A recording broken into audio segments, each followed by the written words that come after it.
నమస్తే. సామాన్యుడి చేతిలో సామాజిక అస్త్రం నెంబర్ 1 న్యూస్కి స్వాగతం. నేను రవీంద్ర. రిటైర్డ్ ఉద్యోగుల ఆత్మీయ సమావేశం నెంబర్ 1 న్యూస్ ఆధ్వర్యంలో జరిగింది.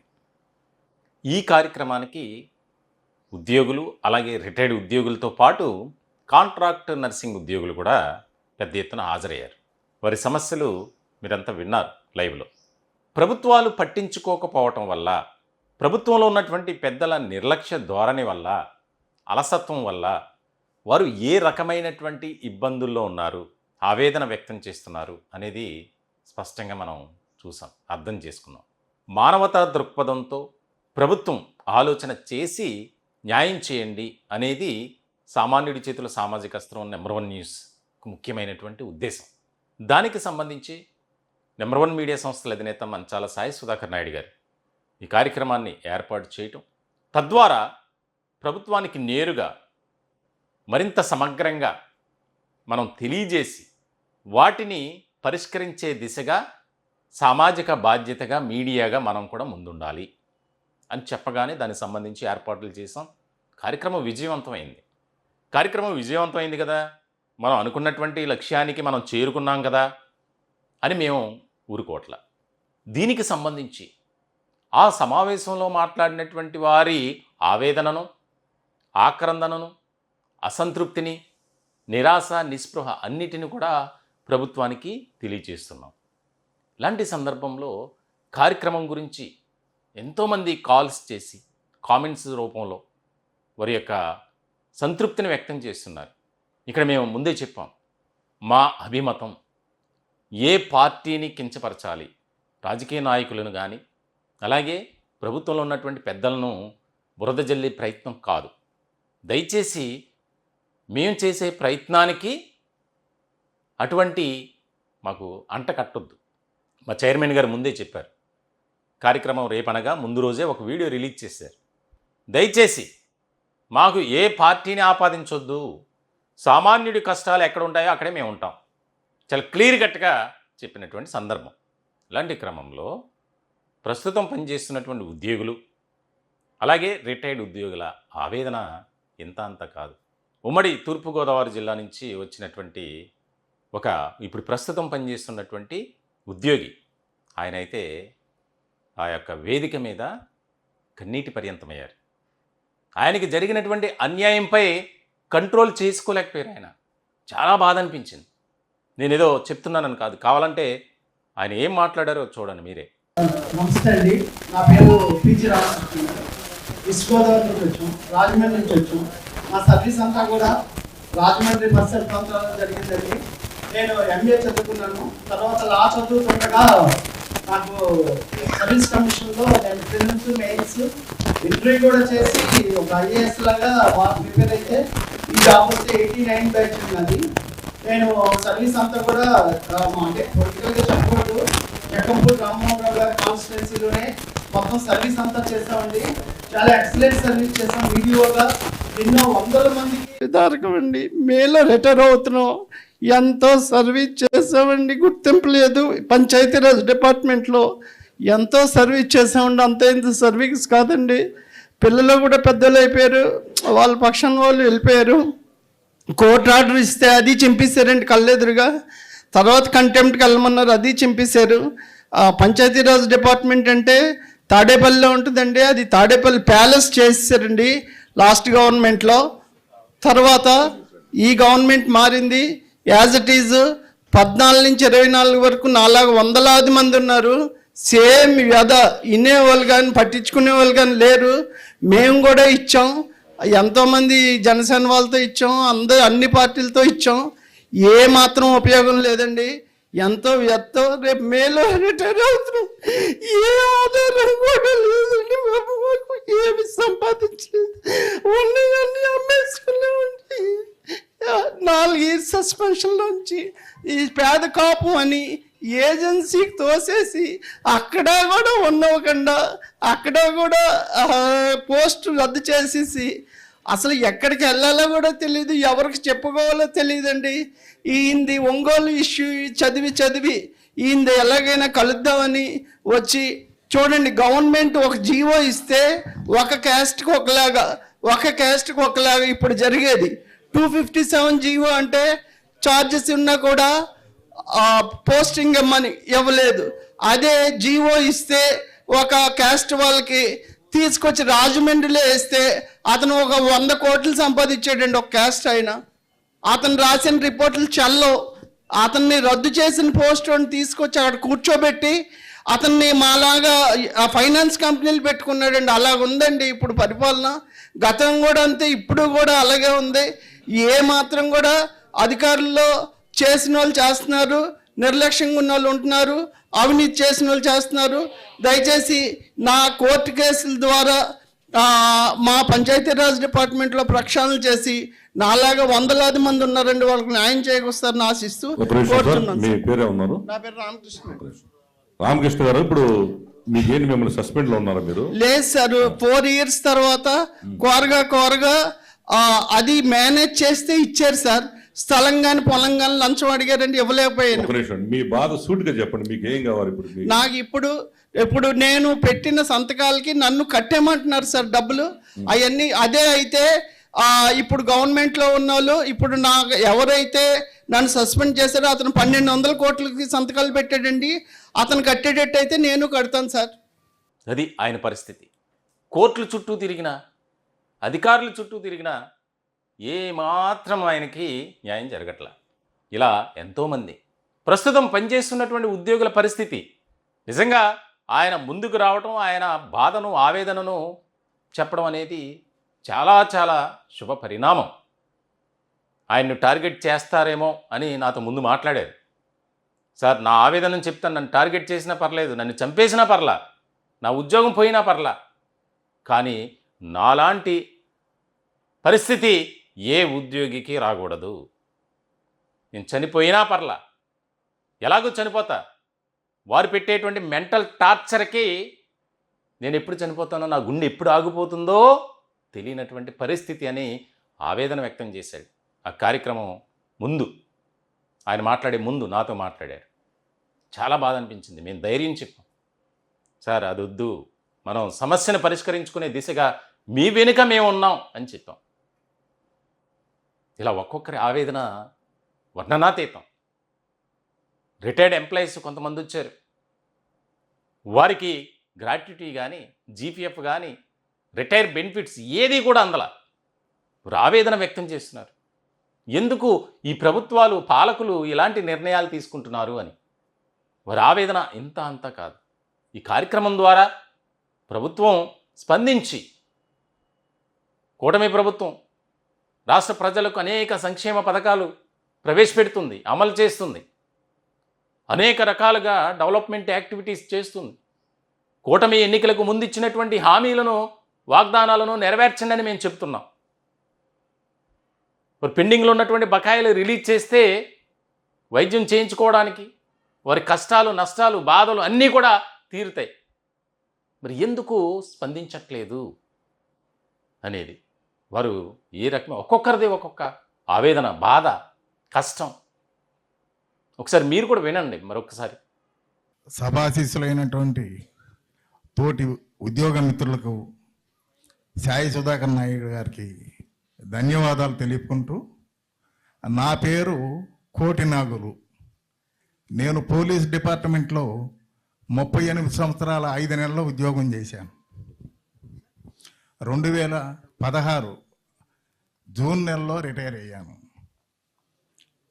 నాకు 2018 నుంచి రావాల్సిన ఏవీ రాలేదు. 2018-19కి సంబంధించి 2021-22లో 5 పర్యాయాలుగా 98,340 రూపాయలు నా అకౌంట్లో చూపించి వెంటనే తిరిగి మళ్ళీ వాళ్ళు రిటర్న్ చేసుకుంది ప్రభుత్వం. ఎస్టీఓ మనకి సబ్ ట్రెజరీ ఆఫీస్ ఉంది కదా, అక్కడికి వెళ్ళి ఈ మధ్యనే అడిగాను ఈ విషయం. ఏదో డబ్బులు ఏదో కొందరికి వేస్తున్నారు కదా, మీరు మాకు ఇట్లా నాకు వేసారు, మళ్ళీ వెనక్కి వెళ్ళిపోయినాయి అని అంటే, ఇవన్నీ తర్వాత వస్తాయండి అని చెప్పారు ఎస్టీఓ గారు, ఏటీఓ గారు.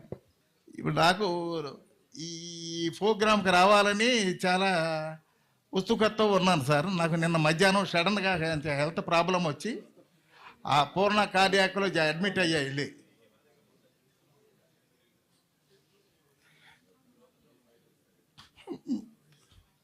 మీ అందరినీ కలుసుకోవాలని నేను హాస్పిటల్ నుంచి ఇక్కడికి వచ్చాను. ఇక అది మిగతా సమస్యల బ్రదర్ మీకు అందరికీ తెలుసు. ఉంటా సార్. ఆదిశేష నా పేరు, నెల్లూరు నుంచి వచ్చానండి. నేను 2013 జూన్లో రిటైర్ అయ్యాను యాజ్ సీనియర్ ఇన్స్పెక్టర్గా. అంటే కోఆపరేటివ్ డిపార్ట్మెంట్ ఉండాలి అర్థం అవుతుంది. నేను కోఆపరేటివ్ డిపార్ట్మెంట్లో పనిచేసి దాదాపుగా 37.5 సంవత్సరం పనిచేశాను. 30/6/2013లో రిటైర్ అయ్యా. ఆ రిటైర్ అయ్యే ముందు నాకు ప్రమోషన్ ఇవ్వాల్సి ఉంది. దానికోసం నేను మా డిపార్ట్మెంట్ వాళ్ళని అడిగాను, ఇస్తామని జారేశారు. కానీ నాకు జూనియర్స్కి ఇచ్చారు ప్రమోషన్స్. అదేమంటే ఓవరాల్గా ఏం చెప్తున్నారంటే వాళ్ళు, నీకు ఎలిజిబిలిటీకి ప్రమోషన్కి ఎలిజిబిలిటీ ఉండే టెస్టులు పాస్ అయింది, లేట్గా అయింది, అందువల్ల మీకు మేము ఇవ్వలేదు, నీకు ఆ ప్రమోషన్ బదులు నోషనల్ ఇంక్రిమెంట్ ఇస్తాం అని చెప్పి అన్నారు. సో 2013 తర్వాత ఇంకా మనకి ఎట్టా ఉద్యోగం రాదు కాబట్టి మీరు అలాగనే నోషనల్ ఇంక్రిమెంట్ ఇవ్వండి అని చెప్పి అన్నాం. అది ఒక పాయింట్. రెండోది ఏంటంటే స్పెషల్ గ్రేడ్ ఏదో అంటారు. అంటే నేను ఎస్టాబ్లిష్మెంట్లో చేయలేదు, బట్ డిపార్ట్మెంట్లో చేసినాను. అప్పుడు రూల్స్ ప్రకారం 6 సంవత్సరాలు, 12 సంవత్సరాలు, 18 సంవత్సరాలు ఏదో ఉంది ఏది స్పెషల్ గ్రేడ్ ఇచ్చేదానికి. సో నేను 37.5 సంవత్సరం చేశాను కదా, నాకు ఎందుకు ఇవ్వలేదు స్పెషల్ గ్రేడ్? ఇలా ప్రమోషన్లు అంటే టెస్టులు పాస్ అయినా కూడా స్పెషల్ గ్రేడ్ ఇవ్వాల. సో నాకు ఇప్పుడు ఏంటంటే సార్ కోరేది ఏంటంటే, నాకు ఇమీడియట్లీగా ప్రమోషన్ బదులు నోషనల్ ఇంక్రిమెంటా లేకుంటే స్పెషల్ గ్రేడా అది ఇవ్వాల. దానికి సంబంధించి లెటర్స్ అన్నీ, కోర్టు ఆర్డర్సు డిపార్ట్మెంట్లో, దీంట్లో మళ్ళా ఎంపీ గారు, మా ఎంపీ గారు, తర్వాత మా ఎమ్మెల్యే గారు కూడా చెప్పాను. వాళ్ళు మేము పంపిస్తే మేము మాట్లాడుతూ ఉన్నారు. వాళ్ళు ఏం గమ్ముగా అయిపోయారు, ఏం చేయలే. సరే మీ ద్వారా ఏదైనా మాకు సహాయం చేయండి. సార్ అందరికీ నమస్కారం. నా పేరు వై వెంకటయ్య. నేను డిస్ట్రిక్ట్ బీసీ వెల్ఫేర్ ఆఫీసర్గా 2020 నుంచి 31/8/24 వరకు నెల్లూరు జిల్లాలో పనిచేశాను. నేను చాలా ఇప్పుడు ఎందుకంటే మా గురువు గారు కూడా రావుల కిషోర్ గారు సార్ ఉన్నారు బీసీ వెల్ఫేర్ డిపార్ట్మెంట్లో. యాక్చువల్గా సామాన్యుడికి చేతిలో సామాజిక అస్త్రం ఈ నెంబర్ 1 ఛానల్ గారికి ప్రత్యేక ధన్యవాదాలు. ఎందుకంటే నేను 1985లో డిపార్ట్మెంట్లో చేరడం జరిగింది. హాస్టల్ వెల్ఫేర్ ఆఫీసర్గా కడప జిల్లాలో పనిచేశాను. తిరిగి ప్రమోషన్ల మీద అంచెలంచెలుగా ఏ విజువల్గా డి విజువల్గా పనిచేయడం 31/8/24 రిటైర్డ్ అయ్యాను.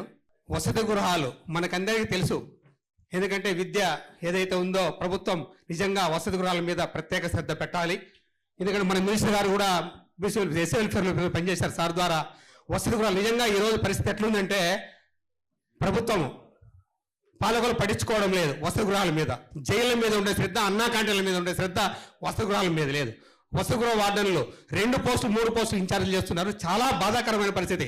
అటువంటి పరిస్థితుల్లో వాళ్ళందరినీ నయాన్నో భయాన్నో మేము పనిచేసుకుంటూ ఉంటే మాకు slackness, hostel welfare officer surprise check జరిగితే స్లాక్నెస్ అని ఆ ఏసీబీ ద్వారా, ఈ విజిలెన్స్ ద్వారా ఏబీసీడబ్ల్యూఎస్కు ఈ ఛార్జెస్ ఇచ్చి మాకు నిజంగా బలవంతంగా మమ్మల్ని ఈ ఛార్జెస్ ఇచ్చిన దానిలో పెన్షన్ రాకుండా చాలా ఇబ్బంది పడుతున్నాం. ఆ పెండింగ్ విచారణ పూర్తిగా కానందువల్ల చాలా మంది చెప్పుకోలేని పరిస్థితి ఉంది. మేము నిజంగా నెల్లూరు జిల్లాలో శ్రీకారం చుట్టాలి కాబట్టి ప్రతి దానికి కూడా ప్రతి కార్యక్రమం. నేను నెల్లూరు జిల్లాలో శ్రీనగర్ తెలుసు, కాపు భవన్ కూడా ఓపెన్ చేశాను. నేను BC welfare, SC welfare, SC corporation, BC corporation sector 5 డిపార్ట్మెంట్లు పనిచేశాను. కలెక్టర్ గారి దగ్గర నెంబర్ 1గా అనిపించుకున్నాను. కానీ నాకు వచ్చేవరికెళ్ళా ఏసీబీ వాళ్ళు పొజిలేసి మీ వాళ్ళు ఇచ్చిన సర్కులర్ల వల్ల మేము మీకు స్లాక్లెస్ మీకు ఛార్జెస్ ఇచ్చామయ్యా సార్. మేము మాదేం కాదు, ఇది డిపార్ట్మెంట్ ఇచ్చిందే. కాబట్టి మీ డిపార్ట్మెంట్ అంతర్గతంగా ఇచ్చినటువంటి సర్కులర్ వల్ల చాలా ఇబ్బంది పడుతున్నారు. ఈ సర్కులర్ను రద్దు చేసి న్యాయం చేస్తారని ప్రభుత్వానికి ప్రత్యేకంగా ముఖ్యమంత్రి గారికి కూడా నేను రిప్రజెంటేషన్ ఇచ్చాను, మంత్రి గారికి ఇచ్చాను. ప్రతిదారికి కూడా నిజంగా హైకోర్టు ద్వారా కూడా నేను స్లాక్లెస్ మీద 4 కేసులు వేశాను. 4 కేసులు కూడా 6 నెలల లోపల వాళ్ళు పరిష్కారం చేసి ఫుల్ పెన్షన్ ఇవ్వమని కూడా చెప్పడం జరిగింది. ఈ విధంగా నిజంగా ఇప్పుడు కూడా 16 నెలలు ప్రొవిజనల్ పెన్షన్ కూడా ఇవ్వలేదు నాకు. ఎందుకంటే చూడండి ఒక్కసారి మా పరిస్థితి. నేను ఏపీఎస్ఆర్టీసీలో రిటైర్డ్ ఎంప్లాయీని. అలాగే మాతో పాటుగా ఒక 10 మంది దాకా ఇక్కడికి వచ్చారు రిటైర్డ్ ఎంప్లాయీస్. చాలామందికి ఈ రాష్ట్రంలో లేకపోతే ఉభయ రాష్ట్ర తెలుగు రాష్ట్రాల్లో కూడా చాలామందికి తెలియనటువంటి విషయం ఏంటంటే ఆర్టీసీ రిటైర్డ్ ఎంప్లాయీస్కి పెన్షన్ లేవండి. ఏదో అరకొరగా మేము ఆర్టీసీలో సర్వీస్లో ఉన్నప్పుడు స్టాఫ్ రిటైర్మెంట్ బెనిఫిట్ స్కీమ్ అంటే దాన్ని ఎస్ఆర్బిఎస్ అంటారు, అదొకటి మేము పెట్టుకున్నాం. దాని దామాషం మీద రిటైర్డ్ అయిన తర్వాత 1000, 500, అదే భర్త చనిపోతే భార్యకు వచ్చేది 300, 400. అలాగే VPF 95 పెన్షన్ ఉంది మాకు, అది కూడా 12% మా దగ్గర కట్ చేసుకుని ఇచ్చేటువంటిది. అది కూడా ఏంటంటే ఒక 1400, 1500, నాకు 1939 రూపాయలు. నేను రిటైర్డ్ అయ్యి 2011 ఫిబ్రవరి రిటైర్డ్ అయ్యాను. అది ఇక చనిపోయేంత వరకు అదే పెన్షన్ మాకు. కానీ కేంద్ర గవర్నమెంటు ఈ మాలాంటి చాలామంది ఉన్నారు. కేంద్ర గవర్నమెంట్ కనీస పెన్షన్ ఒక ఎంత మనిషికి ఇవాళ అందరూ చెప్తున్నారు ఎంత భార్యాభర్తలు ఇద్దరు బ్రతకడానికి ఎంత కావాలి, కుటుంబం బ్రతకడానికి ఎంత కావాలని చెప్తున్నారు. కానీ మమ్మల్ని పట్టించుకున్న వాళ్ళు అటువంటి వాళ్ళు ఎవరు లేరు. రాష్ట్రం బైపర్కేషన్ అయిపోయిన తర్వాత మేము ఆర్టీసీ రిటైర్డ్ ఎంప్లాయీస్ అసోసియేషన్గా మేము ఇక్కడ హనుమంతరావు గ్రంథాలయంలో మీటింగ్ అరేంజ్ చేసి రాష్ట్రం నుంచి నలుమూల నుంచి ఒక 1000 మంది వచ్చి ఇక్కడ మీటింగ్ పెట్టి మేము నేను ఆ అసోసియేషన్కి జనరల్ సెక్రటరీగా ఉంటున్నాను. అప్పటి నుంచి ఈ 11 సంవత్సరాల నుంచి పోరాటం చేస్తూనే ఉన్నాం. ఆ రోజుని హనుమంతరావు గ్రంథాలయానికి ఇదే తెలుగుదేశం పార్టీ తూర్పు నియోజకవర్గం గద్దే రామ్మోహన్ గారు వచ్చి మాట్లాడారు. మీ సమస్యలన్నీ మేము తీరుస్తామని చెప్పారు. కానీ ఒక్కటి మాత్రం ఆ గవర్నమెంట్లో మాకు వచ్చింది ఏంటంటే మాకు ఫ్రీ బస్ పాస్ ఒకటి ఇచ్చారు భార్యాభర్తలు ఇద్దరికి. అది కూడా సూపర్ ఎక్స్ప్రెస్ డీలక్స్ బస్సు వరకు ఇచ్చారు. కొన్నాళ్ళ తర్వాత ఆ డీలక్స్ బస్ తీసి ఆల్ట్రా డీలక్స్ చేశారు. ఆ ఆల్ట్రా డీలక్స్ ఇప్పుడు అన్ని ప్రాంతాల్లో లేదు. ఈ సూపర్ ఎక్స్ప్రెస్లు ఇప్పుడు పెట్టిన తర్వాత, ఇప్పుడు స్త్రీశక్తి పథకం పెట్టిన తర్వాత మేము వృద్ధులమైనటువంటి మేము ఆ ఛానల్లో ఆ యొక్క బస్సుల్లో ప్రయాణం చేయడానికి అవకాశాలే లేవు. మేము అప్పటి నుంచి మేము అడుగుతున్నామంటే కనీసం మాకు పెన్షన్ లేదు. భార్యాభర్తలు ఇద్దరు మరి 15 సంవత్సరాలు బ్రతికి మేము వచ్చేటువంటి 100లో బతకలేకపోతున్నాం. కాబట్టి సామాజిక పెన్షన్ ఇమ్మని అనేక రకాలుగా అప్పుడు గవర్నమెంట్లో అందరు ఎంపీలకి ఎమ్మెల్యేలకి లెటర్లు ఇచ్చాము మా పరిస్థితులన్నీ తెలియజేస్తూ. అలాగే తర్వాత వచ్చినటువంటి వైఎస్ఆర్ కాంగ్రెస్ పార్టీ నాయకులందరికీ కూడా మెమోరాండాల ద్వారా తెలియజేశాము. ఆ తర్వాత ఇప్పుడు రాష్ట్రం మొత్తం మీదుగా మేము ప్రతి నెల మరి మీటింగులు చెప్పుకుని గవర్నమెంట్ దృష్టికి తీసుకెళ్తున్నాం. మేము అలాగే ఇవాళ ఉన్నటువంటి ఆ రోజుని వైఎస్ఆర్ కాంగ్రెస్లో ఉన్నప్పుడు కూడా ఆయన స్పందన కార్యక్రమం పెడితే మేమందరం వెళ్ళి మెమోరాండాలు ఇవ్వడం జరిగాం మా పరిస్థితులు పట్టించుకోమని. ఆ తర్వాత ఇప్పుడున్న గవర్నమెంట్ వచ్చిన తర్వాత కూడా మేము చాలా ఆశపడ్డాం ఈ గవర్నమెంట్ వచ్చిన తర్వాత. ఎందుకంటే ఆ గవర్నమెంట్లో మాకు ఏదో బస్ పాస్ వచ్చింది, ఆ మందులు తీసుకుంటాకి ఆర్టీసీకి బస్ స్టాండ్ దాకా ఆ బస్సులో ప్రయాణం చేసి ఆ మందులు తీసుకుని బ్రతుకుతున్నామండి. మాకు బ్రతకడానికి పరిస్థితులు బాగుండలేదు. గౌరవనీయులైన మా నంబర్ 1 ఛానల్లో సాయి సుధాకర్ నాయుడు గారు ఈ సమావేశం ఏర్పాటు చేసినందుకు మనస్ఫూర్తిగా వారిని అభినందిస్తున్నాను. అలాగే నేను ఏపీఎస్ఆర్టీసీలో అనేక పదవులలో చేసి 40 సంవత్సరాలు చేసి ఈ మధ్యకాలంలో ఆగస్టు నెలలో రిటైర్డ్ అయ్యాను. నాకన్నా ముందు రిటైర్డ్ అయిన వాళ్ళు చాలామంది ఉన్నారు. మాకు దేవుడు వరం ఇచ్చినా పూజారి వరం ఇవ్వనట్లుగా మా బతుకులు ఎక్కడున్నాయంటే అక్కడే ఉన్నాయి. మాకు స్వాతంత్రం రాలేదు, స్వేచ్ఛ రాలేదు ఆర్టీసీలో. కానీ గవర్నమెంట్లో కలుపుతున్నారు అంటే మాకు ఆశ కలిగింది. ఆ ఆశ ఏమీ లేదు, మాకు పెన్షన్ వస్తుంది, మేము కూడా మనుషుల్లాగా బతకవచ్చు అనే ఒక ధీమా అనేది వచ్చింది. కానీ మా బతుకులు ఎలా ఉన్నాయంటే ఇంతకుముందు మా ముందు ఒక లీడర్ గారు చెప్పారు. ఆయన ఏమన్నారు, 3000 వస్తుంది, 8000 వస్తుంది, 4000 వస్తుంది, 100 రూపాయలు వస్తాయి, 55 వస్తాయి అని చెప్పారు. అది యథార్థం.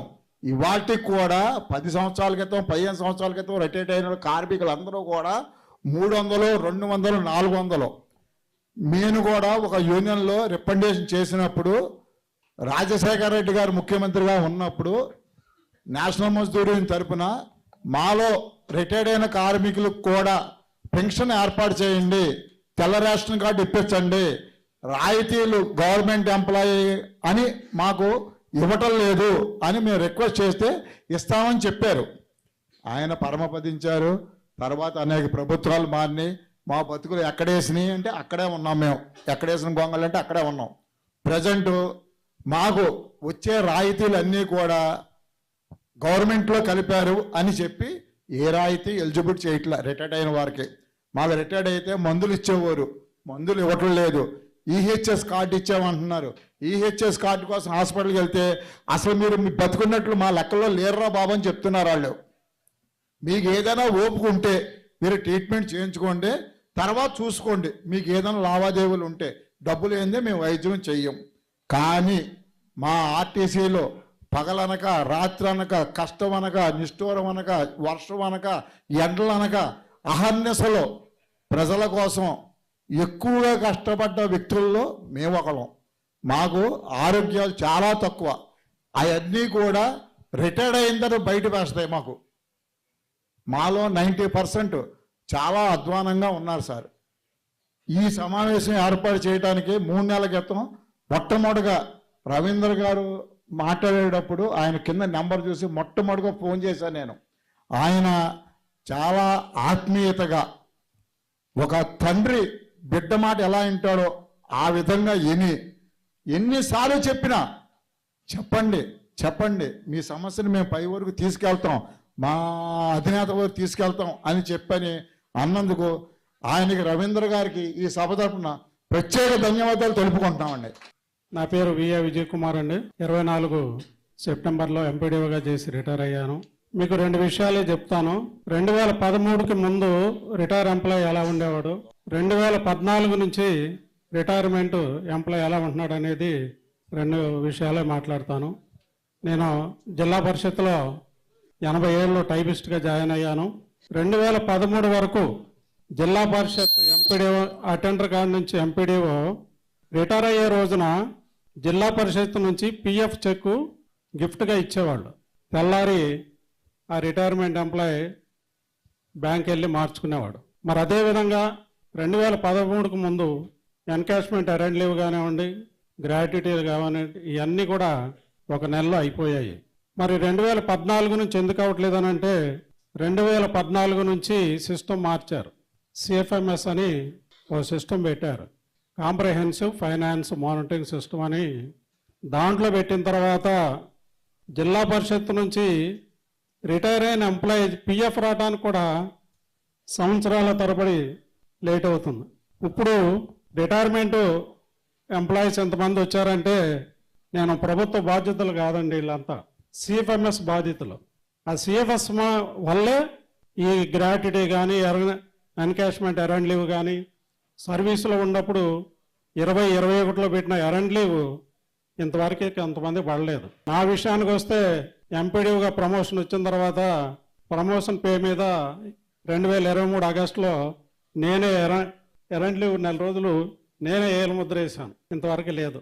నేను ముఖ్యంగా చెప్పేది ఏంటంటే, మన ఛానల్ ద్వారా ఈ స్టేజ్ మీద ఉన్న పెద్దల ద్వారా ఈ సిఎఫ్ఎంఎస్ అనేది తొలగించి మార్చి బడ్జెట్లో ఏది ఎంత అనేది డిపార్ట్మెంట్లకి కేటాయిస్తే తప్ప 1 నెల 2 నెలల్లో ఈ బెనిఫిట్స్ అన్నీ వచ్చే పరిస్థితిలో లేదు.